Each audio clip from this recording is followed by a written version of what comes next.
মহারাজ অন্তৰ্বসুদে আপোনাৰ সাক্ষাতৰ হেতু তাৰ অপেক্ষা কৰি আছে।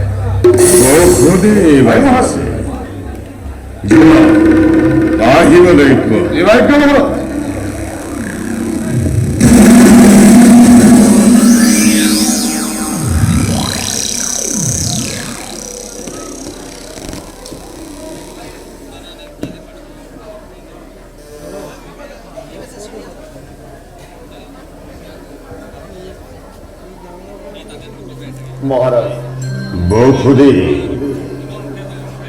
মোৰ লগত তোমাৰ এই নিৰল সাক্ষাতৰ উদ্দেশ্য কি? আজি কামখৰ ওপৰত যি নতুন অভিযোগ আনিব খুজিছা কম ৰাজা, নিঃসংকোচে নিৰ্ভীক চিত্তে মথুৰাবাসীৰ মৰ্মভেদী কাহিনী তোমাৰ আগত নিবেদন কৰোঁ। অৱশ্যে ফলাফল কি হব সেয়া মই বেশ কৈ যাম। মোৰ নিজৰ সকলো গৈছে। সাতোটা শিশু সন্তানক তুমি হেলা ৰঙে বধ কৰিছা। নাই নাই ৰাজা, সেই বিষয়ে মই একো কবলৈ অহা নাই। অত্যাচাৰী ৰাজা তুমি। তোমাৰ অত্যাচাৰত সহস্ৰ সৰ্বহাৰা প্ৰজাৰ দুখ দুৰ্গতি আজি মই নিজ চকুৰে দেখা পাইছো। আজি যে পুতনা ৰাক্ষসীয়ে চালনাৰে ঘৰে ঘৰে শিশু হত্যা কৰি কান্দোনৰ ৰোল তুলিছে, তাৰ বাবে তাই কোন ৰাজা? তোমাৰ আদেশতেই হেনো এই শিশু হত্যাৰ লীলা চলিছে। কোৱা ৰাজা, তুমিয়েই হেনো এই ধ্বংসযজ্ঞৰ প্ৰধান খুঁটা।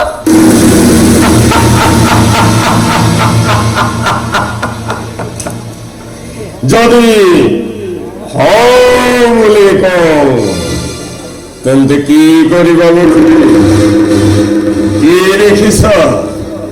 যি দেখিছ ধ্বংসযজ্ঞৰ সূচনা। যি দেখিছ তাতকৈ বহুত বেছি চাবলৈ প্ৰস্তুত হোৱা। আমাৰ ৰাজা বহুত হৈছে। ইমানতেই তোমাৰ সেই সংহাৰ মূৰ্তি সম্বৰণ কৰা, নহলে যে তোমাৰ অমংগল হব।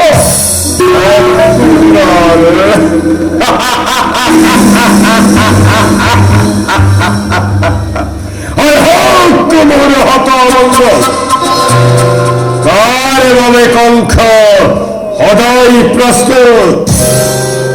মথুৰাবাসীয়ে হাৰে হাৰে মৰ্মে মৰ্মে উপলব্ধি কৰক কংসৰে ক্ষমতা, কংসৰে পৰাক্ৰম, কংসৰে অস্তিত্ব কিমান। সেই ক্ষমতা, এই পৰাক্ৰম যদি যুগমীয়া কৰিব খুজিছা তেন্তে দয়াৰ মৰমৰ মাজেদিহে পাৰিবা ৰাজা। নিষ্ঠুৰতা আৰু স্বেচ্ছাচাৰিতাৰে নহয়। ৰজা আৰু প্ৰজাৰ মাজৰ সম্বন্ধৰ দুলডাল এবাৰ যদি শিথিল হৈ পৰে তাৰ পৰিণাম বৰ ভয়ংকৰ হৈ উঠে ৰাজা। ৰাৱণৰ পাপত যিদৰে স্বৰ্ণ লংকাপুৰী সাৰখাৰ হৈছিল, তোমাৰ পাপতো যেন এই পুণ্যভূমি মথুৰা ধ্বংস নহয়, তাৰ বাবে তুমি সাৱধান হোৱা।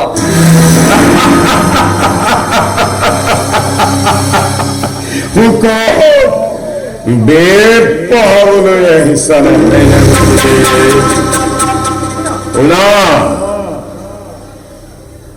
কৰবাত বোলে মোক বনে কৰোতা এটা শিশুৰ জন্ম হৈছে। মুহূর্তে গোকুল মথুরাতে জীবন নিরক্ষিত জন্মগ্রহণ করেছে সকলকে বিক্ষয় হত্যা কৰিবলৈ পুতলা ৰাক্ষসীকে মই নিয়োগ কৰিছো। জন্মিব পাৰে ৰাজা, জন্মিব পাৰে তেনে এটি শিশু। এজনৰ দুখত সহস্ৰজনে দণ্ড মূৰ পাতি ল'ব লাগে, এয়া তোমাৰ কোন বিধান মতে? গোকুল মথুৰাৰে দোষ কি? কেৱল সেই নহয় বসুদেৱ, মই জানিব পাৰিছো গোকুল মথুৰাৰ সকলো প্ৰজাই মৰি বিদ্ৰোহী হৈ উঠিছে। আৰু কি জানিব পাৰিছো জানা বসুদেৱ? কি জানিব পাৰিছো? সেই বিদ্ৰোহী কুকুৰ দলৰ নেতা তুমি বসুদেৱ। কালকেতু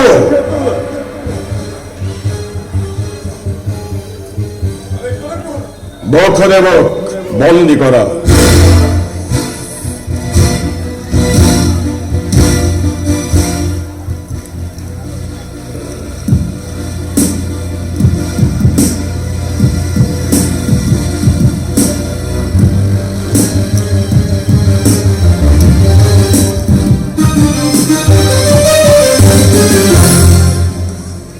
বসুদেৱ, তোমালোকক মুক্তি প্ৰদান কৰি মই বৰ ভুল কৰিলো। বৰ্তমানে সেই ভুলৰ মই সংশোধন কৰিছো। কালকেতু দৈৱকীক বন্দী কৰি বসুদেৱৰ সৈতে অন্ধকাৰ পুতাহালত নিক্ষেপ কৰিবা। আজিৰ পৰা দুয়োজনে ৰাজতিথি।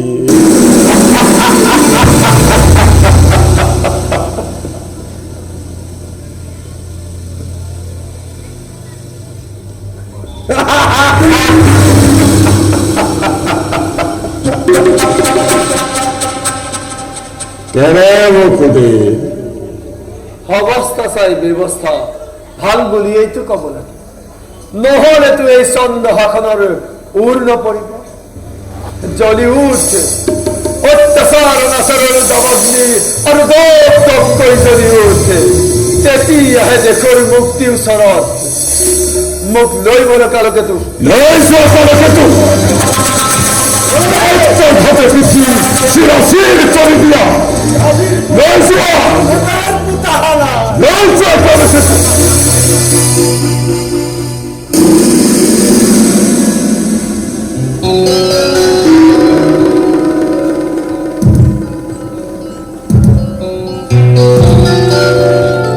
শত্ৰু চাৰিওফালে শত্ৰু, চাৰিওফালে সংখ্যক নিধনৰ বাবে গুপ্ত ষড়যন্ত্ৰ। এই সামান্য বিপদৰ বাবে এই সৰ্বশক্তিমান কণ্ঠ কেতিয়াও নহয় বিচলিত।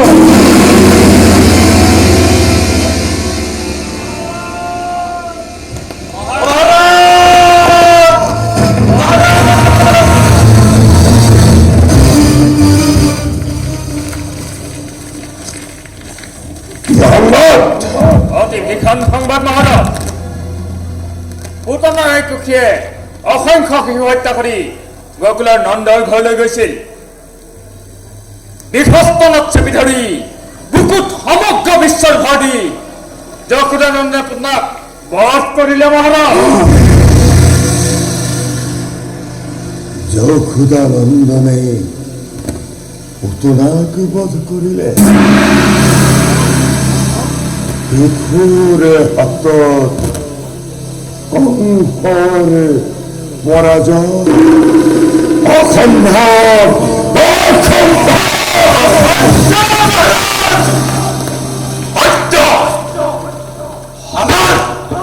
আমার বন্ধু ধনুকাকুৰে পুতনাৰ ৰাক্ষসীক পৰ্বতৰ দৰে মই পৰি থকা দেখি আহিছে মহাৰাজ। বাৰু হওক, অঘাসুৰ সাজু আছো পালিবৰ দেশ। বকাখোর ধেনুকাখোর কলঙ্কখোর এইবার তোমারও প্রস্তুত হওয়া শনে বলে কিংবা কৌশল লগাই হলে এই দুর্দান্ত শিশুক তোমালোকে বধ কৰিব লাগিব তাৰ বিনিময়ত কংসৰ অৰ্ধৰাজ্য রাজমুকুট যে বিচারা তাকেই পাবা পাৰিবতো এই কাৰ্য কৰিব সাধন কিন্তু যোৱা এই মুহূৰ্ততেই বকুললৈ খোজ লোৱা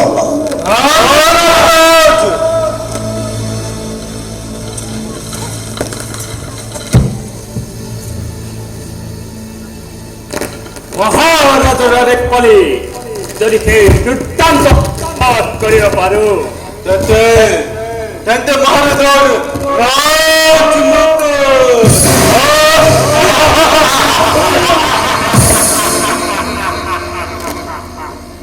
আৰু অৰ্ধৰাজ্য